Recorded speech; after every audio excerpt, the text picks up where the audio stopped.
नमस्कार दोस्तों, स्वागत है आप सभी का ई लर्निंग क्लासेस में। कैसे हो भाई लोग? पढ़ाई वढ़ाई चल रही है या नहीं हैं? चलो शुरू करते हैं भाई, करते रहो पढ़ाई, पेपर तो आने ही हैं। देखना, आज जो मैं आपके लिए पढ़ाऊंगा वो हिस्ट्री वाला पार्ट होगा। ठीक है, आप वेट भी कर रहे हो, हिस्ट्री का पार्ट होगा और कोशिश ये भी करूंगा कि आज मैं ज्योग्राफी का पार्ट भी अपलोड कर दूं। ठीक है, तो हिस्ट्री के पार्ट में हमने क्या पढ़ लिया है उसकी बात करेंगे। जितने भी दोस्त आज जुड़े हैं सबके सब चैनल सब्सक्राइब करो भाई, और वीडियो को देखने के बाद शेयर जरूर किया करो, क्योंकि बहुत मैटर दे रहा हूं मैं आपके लिए। बहुत इंपॉर्टेंट ऐसी ऐसी चीजें आपको मैं पढ़ाने वाला हूं यहाँ पर, जो आपके आने वाले पीसीएस वाले एग्जाम्स के लिए तो बहुत ही ज्यादा इंपॉर्टेंट है। जो भी स्टूडेंट पीसीएस का फॉर्म भरे हैं वो तो बिल्कुल छोड़ो ही मत, वीडियो को जितनी मैं बोलता हूँ उसको नोट करते चले आओ, साथ के साथ 2-3 बार वीडियो को जरूर देखो, बहुत इंपॉर्टेंट है। आने वाले पेपर में लेखपाल के लिए भी मैं अलग से वीडियो बनाने वाला हूँ। लेखपाल के लिए जो ग्रामीण विकास वाला है चैप्टर, उसको मैं अलग से पढ़ाऊंगा। इसलिए जितने भी हैं लोग सब जुड़ जाओ चैनल से।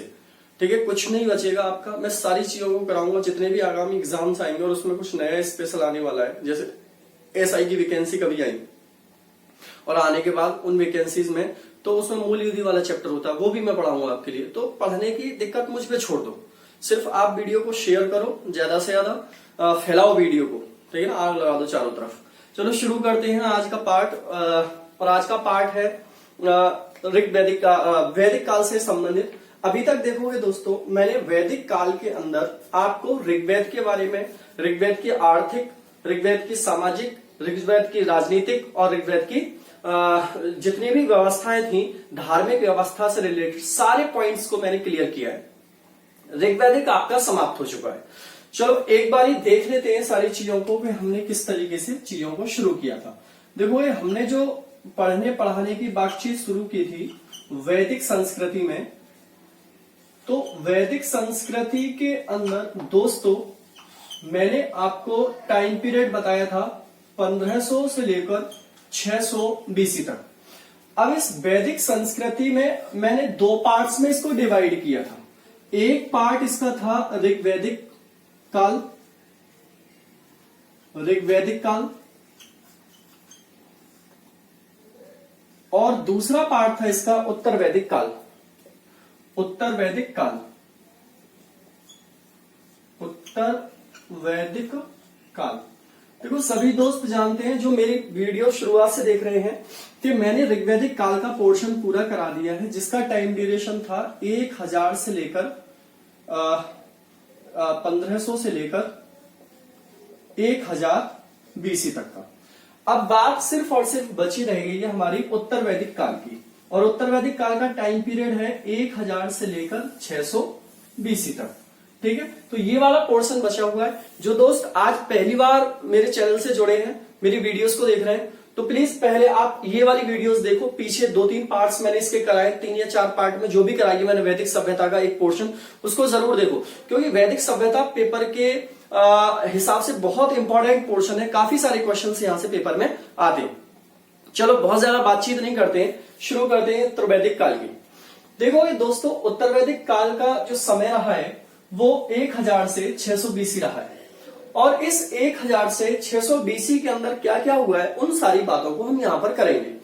देखोगे उत्तर वैदिक काल का समय वो समय कहलाता है दोस्तों जिस समय पर यजुर्वेद, सामवेद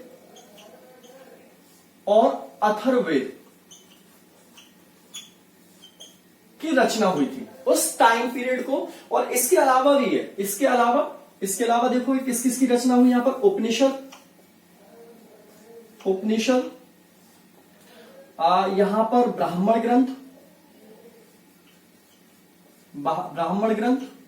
यहां पर आर्यन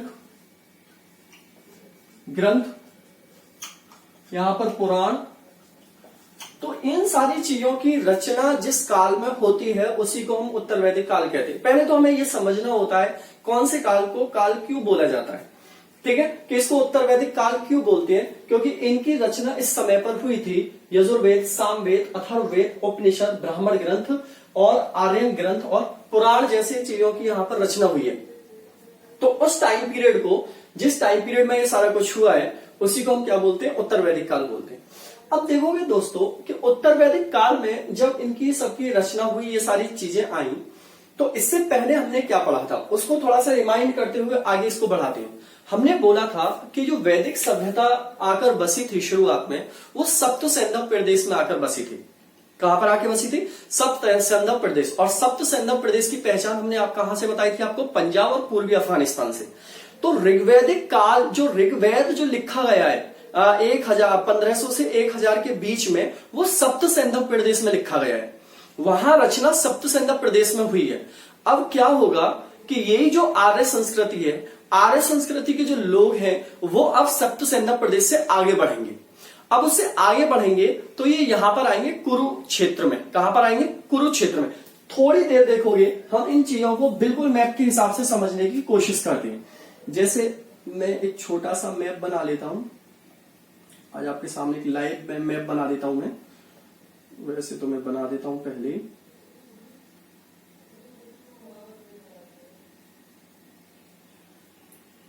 समझने के लिए सिर्फ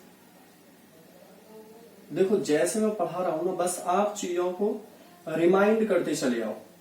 बाकी चीज आपको कोई भी ऐसी चीज नहीं होगी जो आपको परेशान करेगी पेपर के अंदर, कि आपसे कुछ आए ना, ऐसा ना होगा पेपर में। जो मैं जितना पढ़ाऊंगा उससे बाहर नहीं जाएगा, क्योंकि मैं खुद ही कुछ छोड़ के नहीं चल रहा हूं।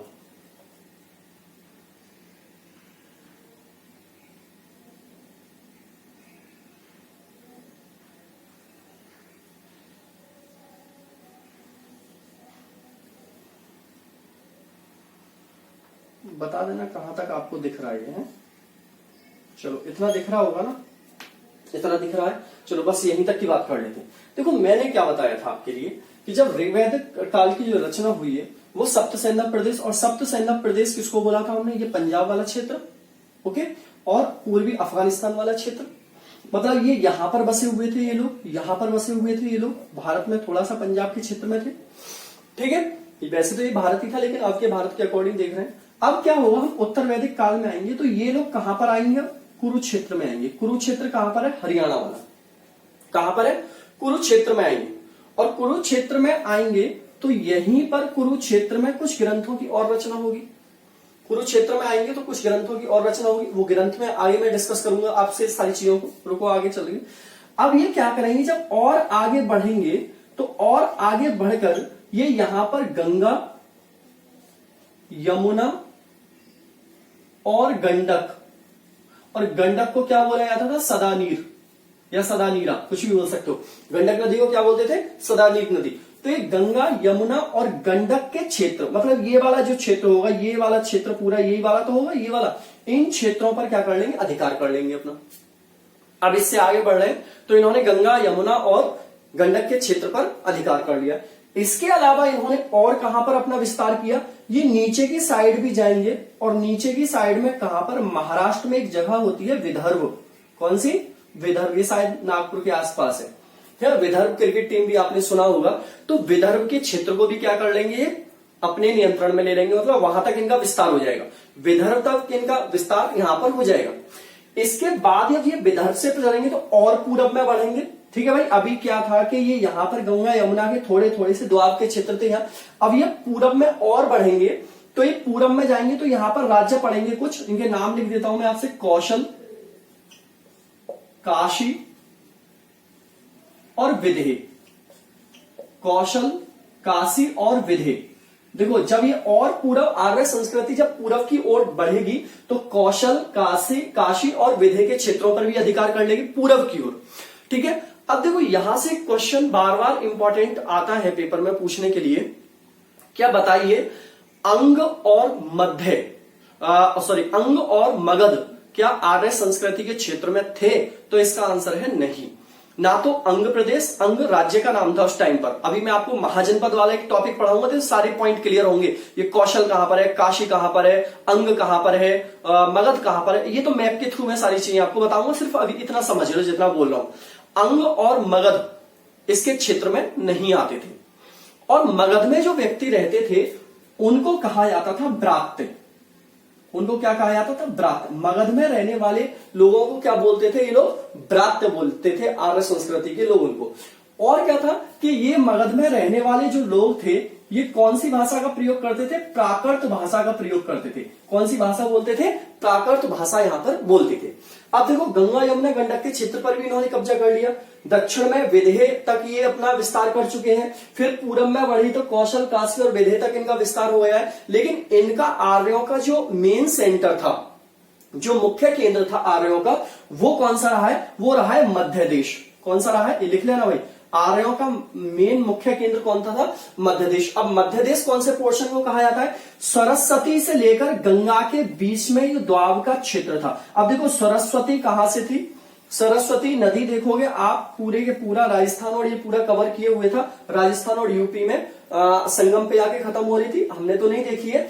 तो और गंगा कहां से? आपका उत्तराखंड से निकली है, यूपी वाले। तो इन दोनों के बीच का ये क्षेत्र था, उसे क्या बोलते थे? द्वाब का क्षेत्र। तो इन्होंने द्वाब के क्षेत्र को मध्य देश बोला है। तो मध्य देश आर्यों का मुख्य केंद्र रहा है। मध्य देश आर्यों का मुख्य केंद्र रहा है। एक तो आपको ये बात अच्छे से यहां पर पहचान लेनी। आगे बढ़ेंगे इसमें तो क्या होगा भाई, एक एक पॉइंट को लिख लेना समझ समझ के, जैसे मैं समझा रहा हूं। आगे क्या होगा इसमें देखोगे, यहां तक की बात आपको समझ आ गई होगी। ठीक, बार बार रिपीट करके एक दो बार वीडियो को देखोगे तब ये क्लियर होगा टॉपिक, क्योंकि आसान नहीं है भाई। उत्तर वैदिक काल या वैदिक काल, वैदिक संस्कृति की जो आपके कीवर्ड्स हैं वो बहुत टफ है। अभी तो और भी टफ कीवर्ड्स आएंगे इसमें। अब देखोगे आगे बढ़ के क्या होगा कि यहां पर पुरु वंश और कौन सा? मगध, इनको मिलाकर जो कबीला बनेगा वो कौन सा बनेगा? कुरु कबीला बनेगा। देखो ये क्वेश्चन आता है कि बताइए कुरु कबीले का निर्माण किससे हुआ था? तो पुरु और मगध से मिलकर किसका हुआ है? कुरु कबीले का निर्माण हुआ है। ओके, इसी तरीके से तुर्वशु, तुर्वशु कहीं कहीं तुर्कशु भी लिखा हुआ है, और क्रीवी और क्रीवी, इन दोनों को मिलाकर किसका निर्माण हुआ था? पांचाल राज्य का। कौन सा? पांचाल। ये बहुत इंपॉर्टेंट रहेगा, ठीक है। तो पांचाल जो राज्य था उसका निर्माण किससे हुआ है? तुर्वशु और क्रीवी वंश से हुआ है। और पुरु और मगध से किसका हुआ है? कुरु का हुआ है। अब देखोगे सबसे ज्यादा जो विकसित था उस टाइम पर, सबसे ज्यादा जो विकसित था वो कौन सा था? पांचाल राज्य था, ठीक है ना। यहाँ का जो प्रतिनिधित्व था वैदिक सभ्यता में, उसे सबसे अच्छा प्रतिनिधित्व माना गया है। पांचाल का प्रतिनिधित्व सबसे बेस्ट प्रतिनिधित्व माना गया है। और क्या रहेगा यहाँ पर? ये पांचाल वाले जो राज्य के लोग थे, इन्होंने दिल्ली के क्षेत्र को भी अपने अंडर कर लिया था। मतलब इनका जो विस्तार था मध्य दिल्ली तक पूरी तरीके से हो चुका था। अब इन्होंने बहुत बड़े बड़े क्षेत्रों पर विस्तार किया था। अभी मैंने बताया था पूरब में भी चले गए, दक्षिण में भी चले गए, मतलब मध्य भारत के लगभग भाग पर इनका अधिकार हो गया था। तो उत्तर वैदिक काल में ही तो ये सारी चीजें हुई है भाई। देखोगे ऋग्वैदिक काल में तो ये सिर्फ सप्त सेंधव प्रदेश में थे। उत्तर वैदिक काल में ही तो ये आगे बढ़े, कुरुक्षेत्र और उससे मध्य क्षेत्र और ये वहर्षि क्षेत्र और ब्रह्मावर्त, जितने भी मैंने क्षेत्र, आर्यवर्त, ये सब कब बने थे? ये उत्तर वैदिक काल में तो बने। तो इसकी वजह क्या रही है कि इन्होंने उत्तर वैदिक काल में इतना विस्तार कर कैसे लिए? तो उत्तर वैदिक काल में इनका विस्तार इसलिए हो गया क्योंकि उत्तर वैदिक काल में लोहे की खोज हुई थी, लोहे की शुरुआत हो चुकी थी और लोहे के हथियार इन्होंने बना लिए थे, जिसकी वजह से और राज्यों पर नियंत्रण करना इनके लिए बहुत आसान हो चुका था। तो लोहे के बने हथियारों से और अश्व रथ घोड़ों से, मतलब जो रथ घोड़े थे उनसे इन्होंने बहुत बड़े क्षेत्र पर नियंत्रण कर लिया था। तो एक तो ये बहुत इंपॉर्टेंट रहेगा यहां पर जो मैंने आपके लिए बताया है। दूसरी बात अब यहां पर एक और करते हैं, छोटी छोटी सी बात है, देखोगे इंपॉर्टेंट रहेगा। जो मैंने इंट्रोडक्शन लिया है इसको पूरे को नोट कर लेना, एक एक पॉइंट को मैंने क्या क्या बोला है, ठीक है। अब देखोगे इस पूरे काल में 3 वेदों की तो रचना हुई है, बाकी कुछ ग्रंथों की रचना हुई है और उपनिषद की रचना हुई है। तो इसमें दूसरा जो देखो क्रमबद्ध तरीके से अगर वेदों की बात की जाए तो सबसे पहला वेद कौन सा? ऋग्वेद। दूसरे नंबर पे कौन सा? यजुर्वेद। तीसरे नंबर पे कौन सा? सामवेद। और सबसे लास्ट में कौन सा माना जाता है? अथर्ववेद माना जाता है, सबसे लास्ट का वेद। अब देखो यजुर्वेद की बात की जाए तो यजुर्वेद जो लिया गया है ये यजुष वर्ड से आया है। कौन से शब्द से आया है? यजुष। यजुर्वेद जो लिया है आया है वो कौन से शब्द से आया है? यजुष शब्द से आया है। और यजुष का मतलब होता है यज्ञ। यजुष का मतलब क्या होता है दोस्तों? यज्ञ होता है। मतलब यजुर्वेद के अंदर पूरा कर्म कांडों के बारे में बताया गया है। यजुर्वेद के अंदर किसके बारे में बताया गया है? कर्म कांडों के बारे में बताया गया है। मतलब हवन कैसे होंगे, यज्ञ कैसे होगा, यहाँ पर पूरी व्याख्या की गई है, क्योंकि यहाँ पर यज्ञ भी होते थे, यहाँ पर हवन भी होते थे, उन सारी चीजों का विस्तार यहाँ पर हो गया है। तो अब यहाँ पर पॉइंट आता है कि बताइए यजुर्वेद की जो रचना हुई है वो कौन से क्षेत्र में हुई है? क्वेश्चन रहेगा आपके लिए। अभी मैंने एक क्षेत्र का नाम बताया था आपको, कुरुक्षेत्र। कौन सा बताया था? कुरुक्षेत्र। ठीक है, यजुर्वेद की रचना हुई है दोस्तों, वो कौन से क्षेत्र में की गई है? कुरुक्षेत्र में यजुर्वेद की रचना की गई है। ये बहुत इंपॉर्टेंट रहेगा कि बताइए यजुर्वेद की रचना कहां पर की गई है। नोट पॉइंट करते रहो, एक एक कीवर्ड्स को उतारते रहो बार बार। ठीक है, नोट करा। अब देखोगे यजुर्वेद के अंदर ऋग्वैदिक काल का भी कुछ आपको धार्मिक और सामाजिक झांकियां मिलेंगी देखने के लिए। ये भी पॉइंट आप लिख सकते हो कि यजुर्वेद के अंदर ऋग्वेद की आपको धार्मिक और सामाजिक झांकियां देखने को मिलती हैं। धार्मिक और सामाजिक झांकियां देखने को मिलती हैं। अब क्या होगा, जब ये लोग कुरुक्षेत्र से बाहर निकलेंगे, जब ये लोग सप्तसेना प्रदेश से आगे आकर कुरुक्षेत्र और कुरुक्षेत्र से भी बाहर जाएंगे, तो ये धीरे धीरे प्रकृति की जो पूजा करते थे उससे मतलब दूर होते चले जाएंगे। भाई देखो, आर्यों का मेन क्या रहा था? प्रकृति की पूजा करना। और वो सबसे ज्यादा कब रहा है प्रकृति की पूजा करना? वो ऋग्वैदिक काल में रहा है। लेकिन ऋग्वैदिक काल की जो सीमाएं थी वो सप्तसंदक प्रदेश तक थी। अब ये सप्तसंदक प्रदेश से जब आगे निकलना शुरू करेंगे तो ये प्रकृति पूजा को धीरे धीरे भूलना शुरू कर देंगे। मतलब भूलने से मतलब ये है कि प्रकृति की पूजा ये कम करना शुरू कर देंगे। अब देखोगे जब ये प्रकृति की पूजा कम शुरू कर देंगे तो उसके बाद क्या होगा कि ऋग्वेद के अंदर देखोगे जो ग्रंथ दिए हुए हैं, ऋग्वेद में जो ग्रंथ दिए हुए हैं, वो ग्रंथों का उच्चारण जो करने वाला होता था पुरोहित, उच्चारण करने वाला जो पुरोहित होता था उसको क्या बोलते थे? आर्ध वर्यु।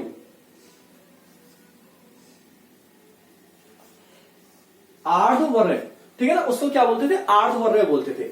यजुर्वेद में जो ग्रंथों का उच्चारण करने वाला होता था उसे क्या बोलते थे दोस्तों? आर्धवर्य बोलते थे। देखो यजुर्वेद एक ऐसा वेद है जो गद्य और पद्य दोनों, देखो आपने ले दे के बस यही सेंटेंस पढ़ा है इसके बारे में, आप लोगों ने ले दे के बस यही सेंटेंस पढ़ा है कि ये गद्य और पद्य में लिखा हुआ है, लेकिन इसके अलावा मैं बहुत सारी चीजें भी आपको यहाँ पर बता रहा हूं। ठीक है, देखो यजुर्वेद एकमात्र ऐसा वेद है जो गद्य में भी लिखा गया है और पद्य में भी लिखा गया है।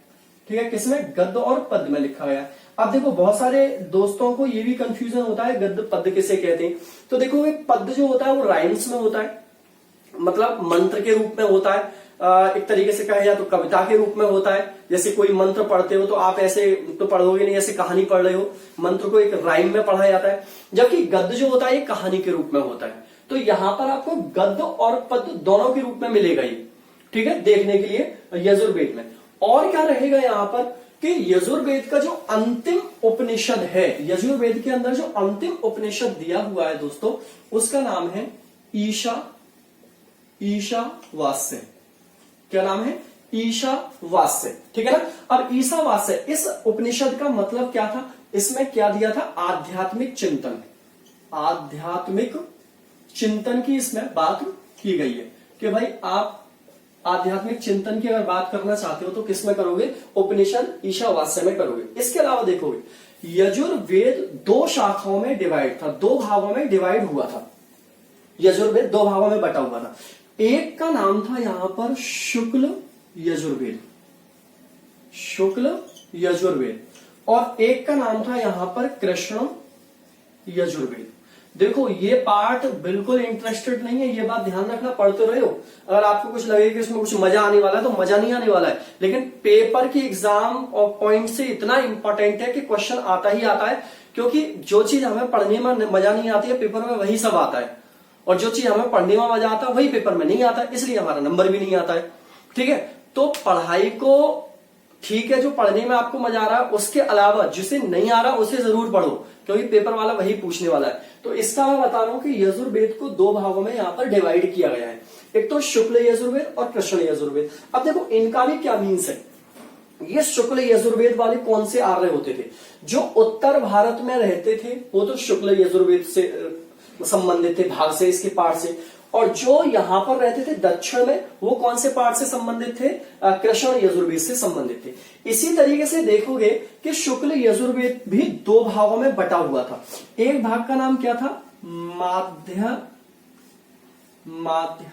दिन, और एक का नाम था कणव्य। हाँ, ये दो पार्ट थे, माध्यान्ह दिन और कणव्य, ये शुक्ल पक्ष के दो भाग थे। और जबकि कृष्ण पक्ष की बात करोगे दोस्तों, तो ये चार भाग में डिवाइड हुआ था। पहला कौन सा था इसमें? तैतरीय, तैतरीय। नेक्स्ट कौन सा था इसमें? मैत्रियाणी। नेक्स्ट कौन सा था? कंठ। और लास्ट कौन सा था इसमें? कपिस्थला या कपिस्थल। ये चार भाग में डिवाइड था। देखोगे शुक्ल यजुर्वेद दो भाग में डिवाइड था, मध्यम दिन और कणव्य। और जो कृष्ण यजुर्वेद था वो कितने भाग में डिवाइड था? चार में, तैतरीय, मैत्रियाणी, कंठ और कपिस्थल। अब देखोगे यहां पर जो शुक्ल यजुर्वेद था, ये किस में लिखा हुआ था? पद में लिखा हुआ था। किस में लिखा हुआ था?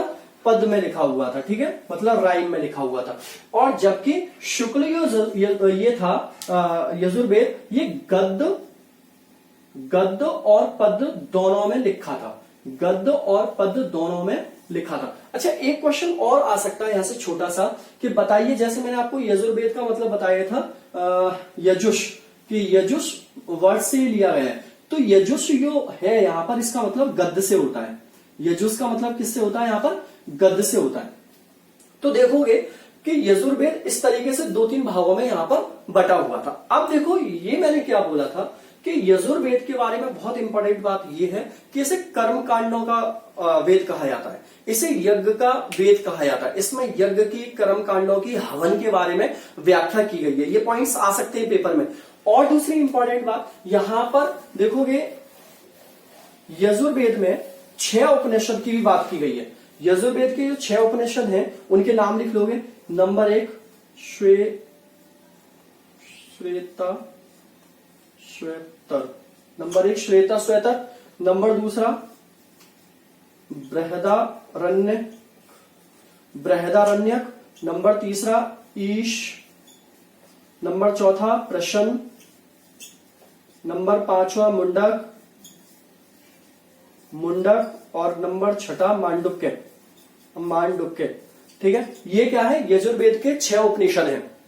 यजुर्वेद में ये 6 उपनिषद दिए हैं, उसमें कौन कौन से हैं? श्वेता स्वतर, बृहदारण्य और ईश, प्रसन, मुंडक और मांडुक्य। ये 6 इसके अंदर दिए हुए आया है यजुर्वेद में। इससे बाहर कभी कोई क्वेश्चन जाने वाला यजुर्वेद से नहीं है। तो सबसे पहले मैंने इंट्रोडक्शन दिया है आपको कि उत्तर वैदिक काल से रिलेटेड, और दूसरा मैंने यहां पर इंट्रोडक्शन दिया है आपके लिए कौन सा, इससे रिलेटेड, यजुर्वेद से। देखो आज की क्लास में और भी छोटी कर रहा हूं क्योंकि पोर्शन थोड़ा सा टफ है, तो आज की क्लास में इतना ही पढ़ो। अगले पार्ट में आपको मैं सामवेद, अथर्ववेद, ये फिर उसके बाद क्या होगी, 2 क्लासेस शायद और होंगी उसमें। उत्तर वैदिक काल की राजनीतिक व्यवस्था, सामाजिक व्यवस्था, आर्थिक व्यवस्था और धार्मिक व्यवस्था। उसके बाद उत्तर वैदिक काल भी खत्म, मतलब वैदिक पीरियड आपका समाप्त हो जाएगा। तो ठीक है, आज के लिए यही क्लास काफी है, क्योंकि थोड़ा सा पोर्शन टफ है। कीवर्ड्स को थोड़ा सा समझना और मुझे बताना कि थोड़ा बहुत आपको समझ में आया या नहीं आया, क्योंकि आज तक आपने सिर्फ यजुर्वेद में क्या पढ़ा है, गद्य और पद्य के अलावा तीसरा वर्ड नहीं जानते हुए इसका मतलब क्या होता है। आज मैंने इसका मतलब समझाया आपको, और बताना मुझे कमेंट बॉक्स में कि आपको समझ में आई या बात नहीं आई। ठीक है, ओके, मिलते हैं अगली पोर्शन में। Tata and bye bye.